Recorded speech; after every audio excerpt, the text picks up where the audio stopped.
Bonjour, c'est Camille. Alors, en plus d'avoir été l'un de vos professeurs d'éveil instrumental cette année, je suis également professeur de trompette au conservatoire. Alors, je vais vous présenter aujourd'hui le cornet.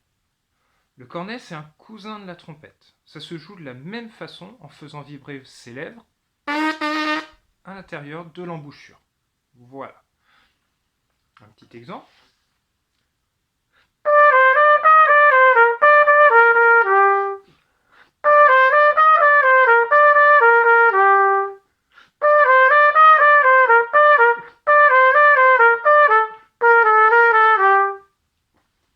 Voilà. Le cornet fait la même longueur que la trompette.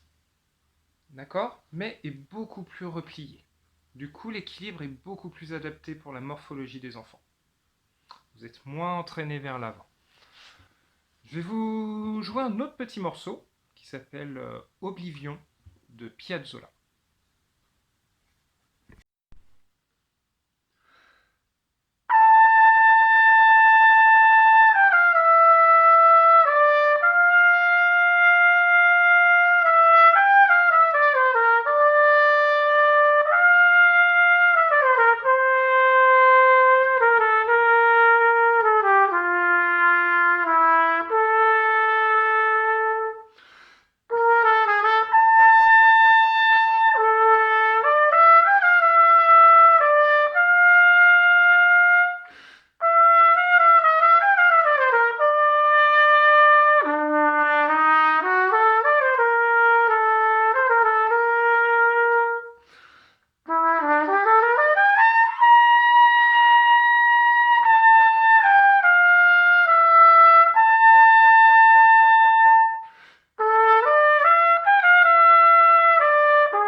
Avant de vous laisser avec mes collègues, je vais vous montrer une petite vidéo de musique de film que j'espère que vous reconnaîtrez.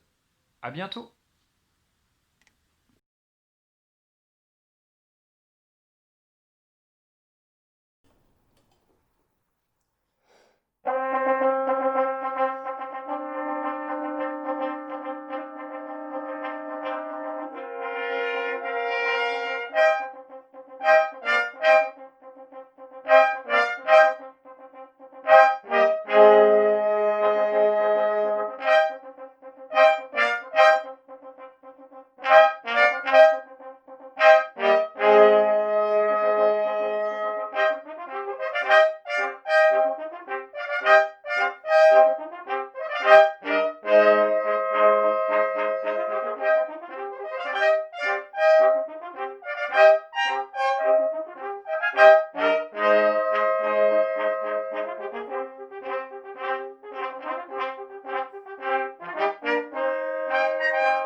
différentes.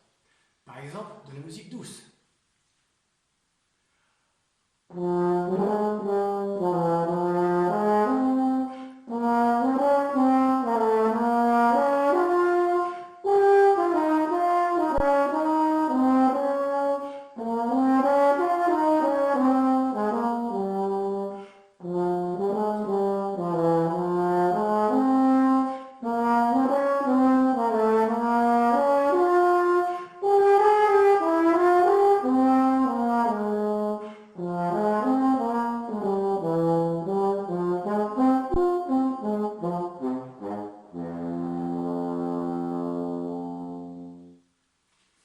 Ou bien des musiques très rythmées et dynamiques.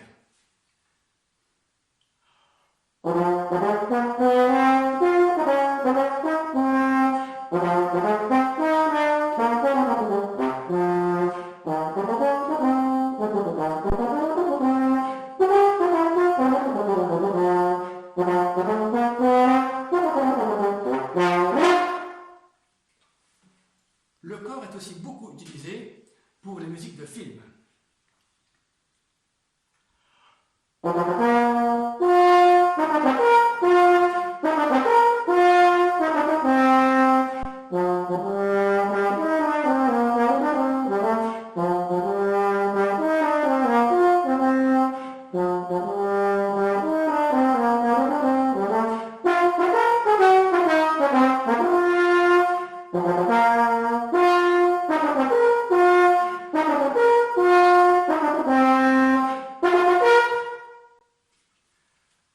Le corps existe depuis très longtemps.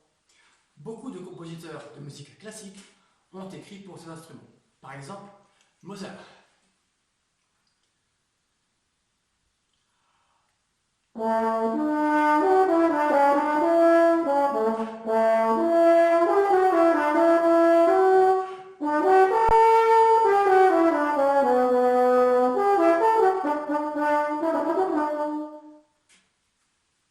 Voilà quelques-unes des nombreuses facettes du corps. À bientôt peut-être. C'est avec plaisir que je vous accueillerai dans la classe de corps de l'école de musique. Bonjour. Si vous voulez jouer du trombone ou du tuba, j'ai quelques petits tuyaux à vous donner. Des petits tuyaux pour comprendre comment ça fonctionne et pour pouvoir en jouer facilement. Ça vous dit? Alors c'est parti.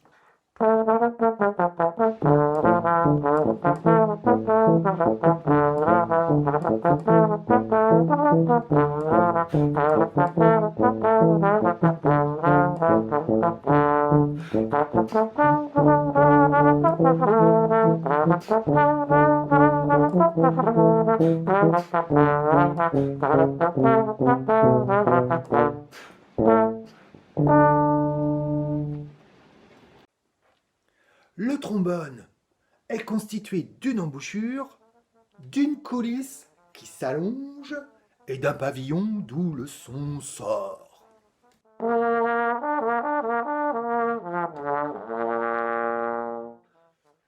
Après, comment fait-on pour sortir un son? On souffle, je souffle. Pas que. J'allonge la coulisse, j'allonge la coulisse. Ça ne marche pas. Il manque une petite chose très importante. C'est la vibration. La vibration, c'est dans beaucoup d'instruments. Une guitare, c'est une corde qui vibre. Un tambour, c'est la peau qui vibre quand on tape. Et dans le trombone, avec nos lèvres, nous allons faire une vibration. On fait le me de maman et on souffle pour donner avec des petits coups de langue des petits sons qu'on appelle le buzz. Parce qu'il ressemble à celui d'une abeille.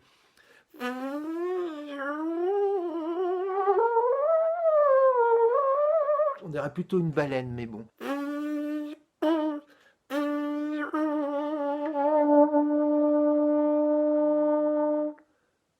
Ça, c'est le secret du trombone. Après, une fois qu'on arrive à faire ça, si on relâche.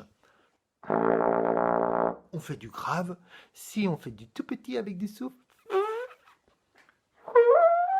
on fait de l'aigu. Et voilà, et on va du grave à l'aigu.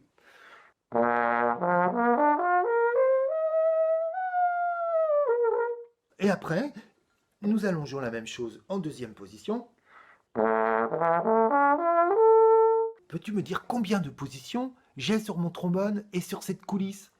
Écoute bien, compte.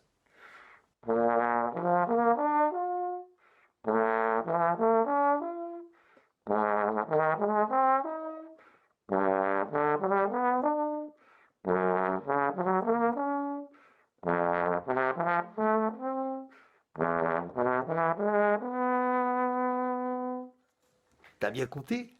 7, oui, c'est ça. 7 positions. Bravo, t'as tout compris. Super, peut-être que nous pourrions passer alors au tuba.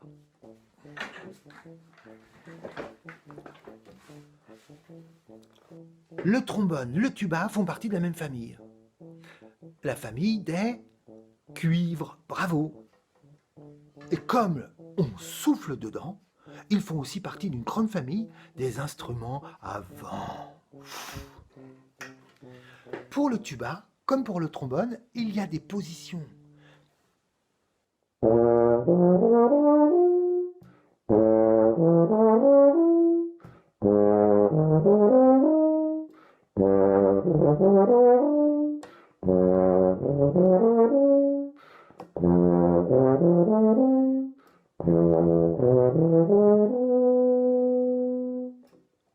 J'ai descendu des positions, mais on n'a pas vu de coulisses.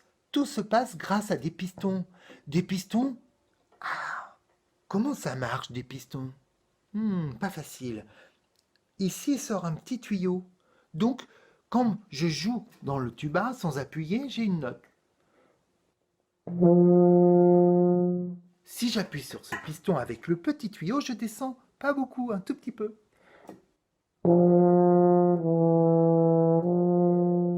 Et si le tuyau s'allonge, comme sur le premier piston, alors je descends un peu plus.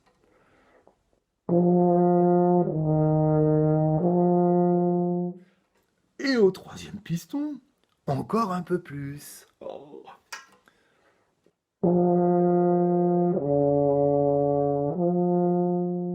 Si j'ajoute le premier et le deuxième, la longueur de celui-ci plus de celui-ci est égale à cette longueur-là. Je devrais entendre la même note.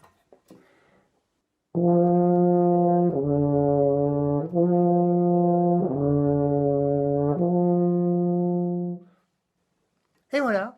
Déjà, oui, je sais, j'ai 4 pistons, je me suis pas servi de celui-là, mais juste, en fait, il me permet de jouer des notes très graves.